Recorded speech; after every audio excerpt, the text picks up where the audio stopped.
আজকে আমি সুজি আর দই দিয়ে একটা রেসিপি বানাবো। তো আমি সুজি নিয়ে নিলাম আর সুজির মধ্যে একটুখানি নুন দিয়ে জল দিয়ে ভিজিয়ে রেখেছি। আর তারপরে কিছুক্ষণ পরে ওর মধ্যে দই দিয়ে আধা ঘন্টা ওটা রেখে দেবো। আর এখানে তেল নিয়েছি, তেলের মধ্যে একটু জিরে আর পেঁয়াজ কুচি আর একটু ভাজা হয়ে যাবে, তারপরে একটুখানি আমি দেবো আদা আর রসুন। আর পেঁয়াজ আর আদা রসুনটাকে এবার ভালো করে ভেজে নিচ্ছি।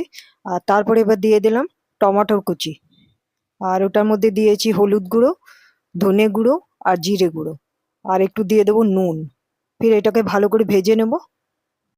মশলাগুলো ভালো করে ভাজা হয়ে গেছে। আবার এটার মধ্যে একটুখানি জল দিয়ে দেবো আর ঢাকা দিয়ে দেবো। আর যখন জলটা ফুটে উঠবে আর তখন আমি এই যে সুজির ব্যাটারটা করে রেখেছিলাম ওটার মধ্যে বেকিং সোডা দিয়ে দিই আর ভালো করে খুব ফেটিয়েছি। তারপরে এক এক চামচ করে এটার মধ্যে দিয়ে দেবো।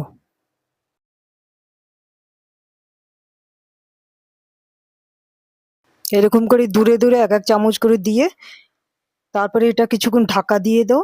আর যখন এটা পুরো সেদ্ধ হয়ে যাবে, সুজির এই ব্যাটারগুলো সেদ্ধ হয়ে গেছে কেন কি ফুলে উঠেছে। আর আমি শেষে দিয়ে দেবো কাঁচা লঙ্কা আর ধনেপাতা কুচি। এই রেসিপিটা যদি ভালো লাগে লাইক শেয়ার কমেন্ট করবেন। সবাই ভালো থাকবেন, সুস্থ থাকবেন। জয় গুরু।